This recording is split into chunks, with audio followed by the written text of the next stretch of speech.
Hi guys, we've got a video for you today with some tips, observations, foibles, etc. of the DJI Osmo Mobile 3. Stick around, there's some useful stuff coming up.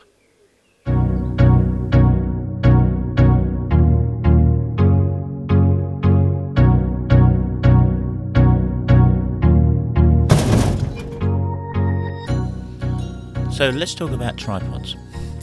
First up, I didn't get the original DJI product with the combo pack, so I didn't get the tripod, and I bought this as a second aftermarket type thing off of eBay. I wouldn't say it's a mistake, but it's not the right tripod. Now these feet are only 6.5 centimeters long, and they're not enough.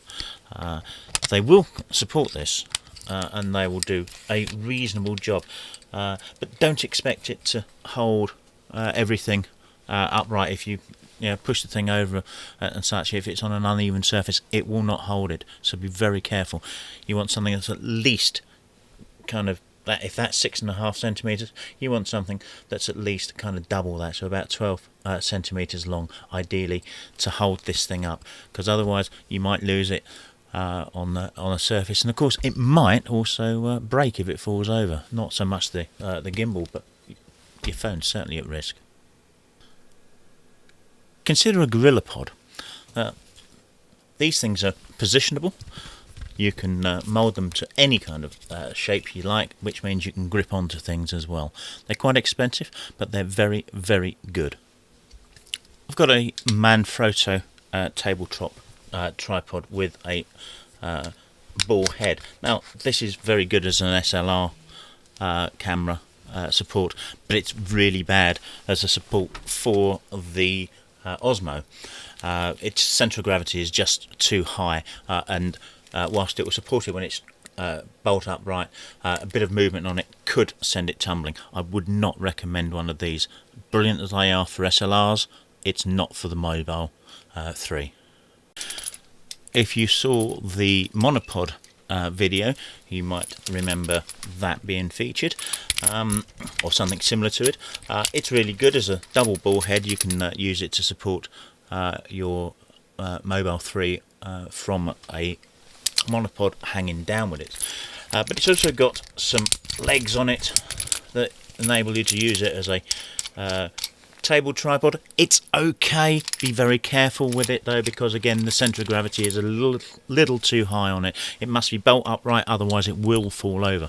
But of course you can then clamp that to a table, you can clamp that to a tube or something like that, and as long as you haven't got too much weight on it, you'll probably find it works quite well. And for about, well, it's under £10, £7 or £8, something like that. There's a link in the description. It's actually really worth having. It looks and feels cheap and nasty as anything, but I've had this, must be 15-20 years. You can still get them, and 15-20 years, that's testimony in itself, I'd have said. So using the Osmo Mobile 3 in poor weather conditions can be challenging, certainly in wind. It's very difficult to use it in strong wind, because the phone will act as a sail and it will get pushed around. You see, it doesn't really fight me as doing that. Now the earlier versions of this would. It fights little. I put in some pressure on there, and I can feel it back, but as I push it, it really will just go. You will realise that of course that poses a problem, because if the wind catches it and it acts as a sail, it's just going to get pushed around, and you'll get judder, you'll get all kinds of problems. And I'll show you a couple of videos that I shot a little while ago that suffered exactly this problem, and the footage is entirely unusable except in conditions where I'm showing you what you can and can't do with it. So here we're looking over a valley. You can see it's quite windy, and you can hear it's quite windy as well. The gimbal's fighting. You can see the judder as the phone is being used as a sail. There's another shot coming up which is very much worse than this. It's taken from the bridge. Now it's okay until we pan up, and now the wind's got it and it's taken it. So if we just reduce the speed of that a bit, you can see just really how that is taken around, and it makes the footage absolutely useless. If you're going to work in light rain, I suspect it's going to be okay. Heavy rain, perhaps not. Who knows? The gaps around the motors are not sealed in any way, shape or form, so you need to be real careful. Certainly don't immerse it. If you drop it in a puddle, get it out real quick.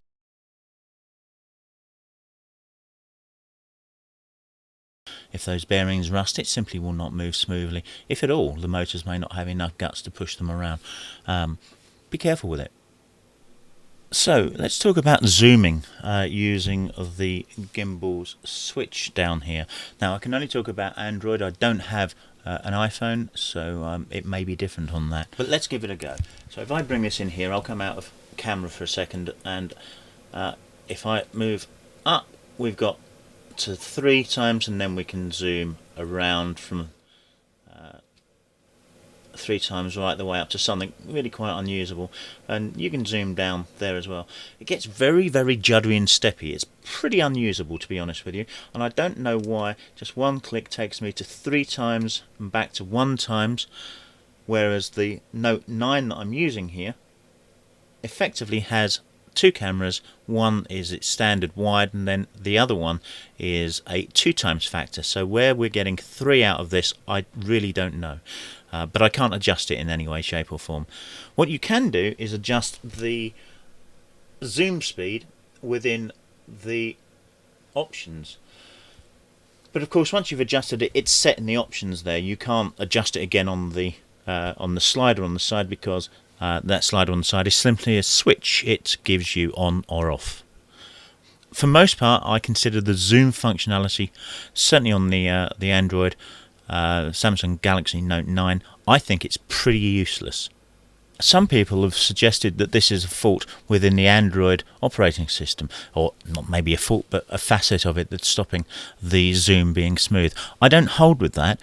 Filmic Pro manages absolutely buttery smooth zoom. So if Filmic can do it, why can't this? Using the DJI Mimo.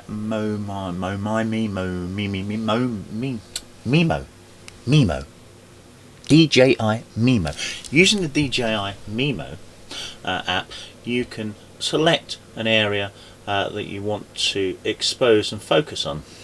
And if you hold that area, oops, I'm kind of proving the point that I'm trying to get to here. And push on it and then hold it. You get a little lock icon coming in here, and you can still adjust and such, which is really useful. Be very careful with it though, because if you try over here, you see the problem I'm having. It's not really registering. It took me a couple of presses to register that, but it's because I'm not doing it in the center where the grip is, where all the strength is, because over here I can do that and it will hold, and that, and it's awkward. So you may find that you're going to have to get your subject in the center, focus an aperture lock on it, or not aperture but exposure lock on it, using your long press, and then recompose, because otherwise you may find that you get really uptight trying to work on the extremities of the screen, because it becomes really awkward. It's not so bad if you've got this mounted in something where you can effectively hold the phone, but otherwise it's borderline unusable. What makes it really annoying, and I can't emphasize this enough because it catches me out all the time, what makes it very annoying is that if I were to, let's just get that, we'll lock it there, it doesn't matter what it is for the minute, we'll adjust it down, and now we'll set it going on a recording. And if we stop that recording, no matter whether we do it on screen or the gimbal itself, it loses that focus and exposure lock. So if I didn't like that take, or I've got to do it again for something, I've got to then get that exposure lock right and the same again, which makes this, to my mind, completely unusable. And you really do need to use something like Filmic Pro to resolve that kind of problem. It's very, very, very awkward. So the trigger gives us 3 important functions. Now we can change the camera from the front to the back with 3 quick presses on it. So if I just zip away from the camera, you can see there, so I'll come back a little, 1, 2, 3, and it's swapped, 1, 2, 3, it's swapped again.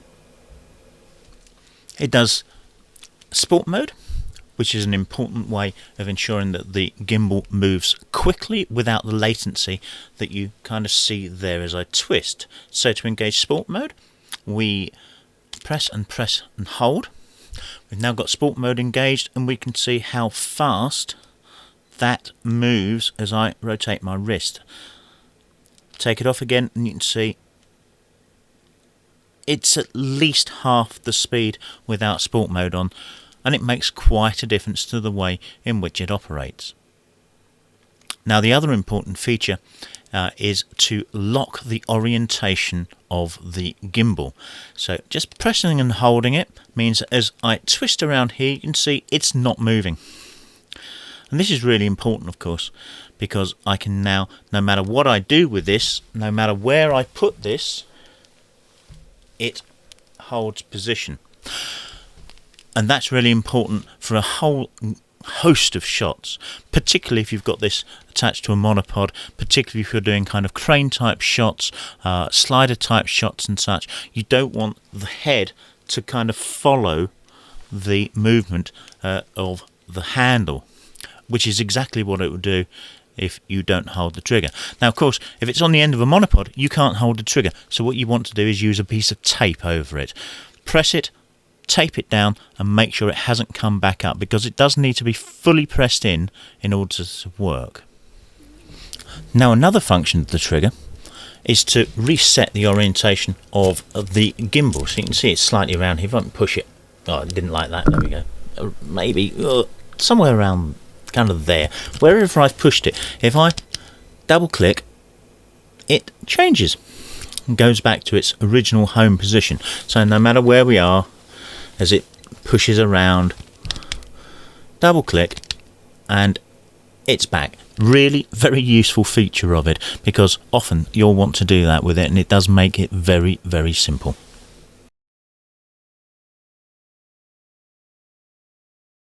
So a couple of things to be aware of. I've seen people asking online what the problem might be with their gimbal, because they turn it on and there we go, nice green light on there, and move it around and literally nothing happens.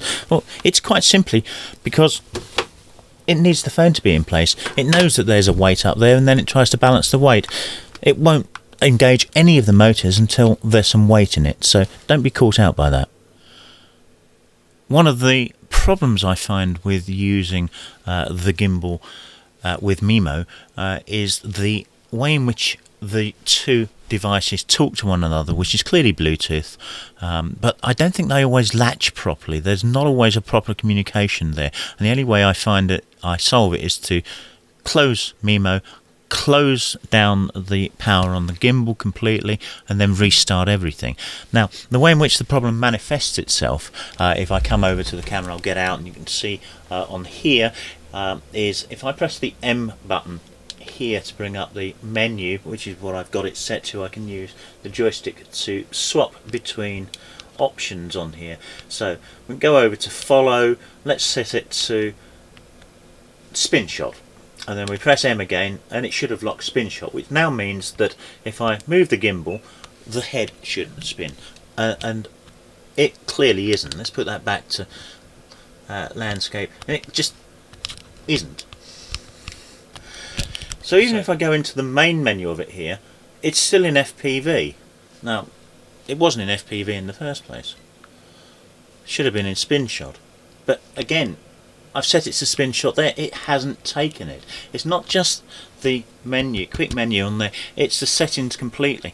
And you really do need to shut everything down and restart it again in order to resolve this problem. Now, I think it happens because I came out of the software and or put the gimbal into a sleep mode. One of those two things is causing this, but the only way to get out of it appears to be to completely shut both the software and the gimbal in order to get it to work again.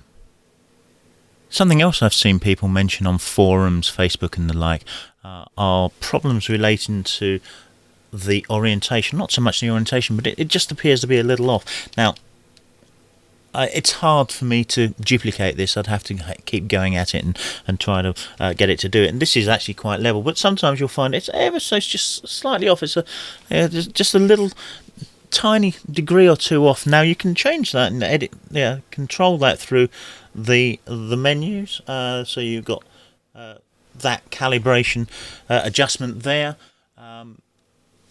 It shouldn't be doing it. And again, I do find that the simple way of solving it is, again, to shut everything down and then restart it. You don't even have to remount the phone. And it just gets it right. So there's a little foible in there somewhere, and it's not always perfect. I hope you found that useful. There's more videos on the way. One of them will show you how to use your monopod with the gimbal to get some fake slider effects. In the meantime, please, if you've liked the video, it would help me terribly if you clicked like. It would help me even more if you would subscribe, because there is more coming.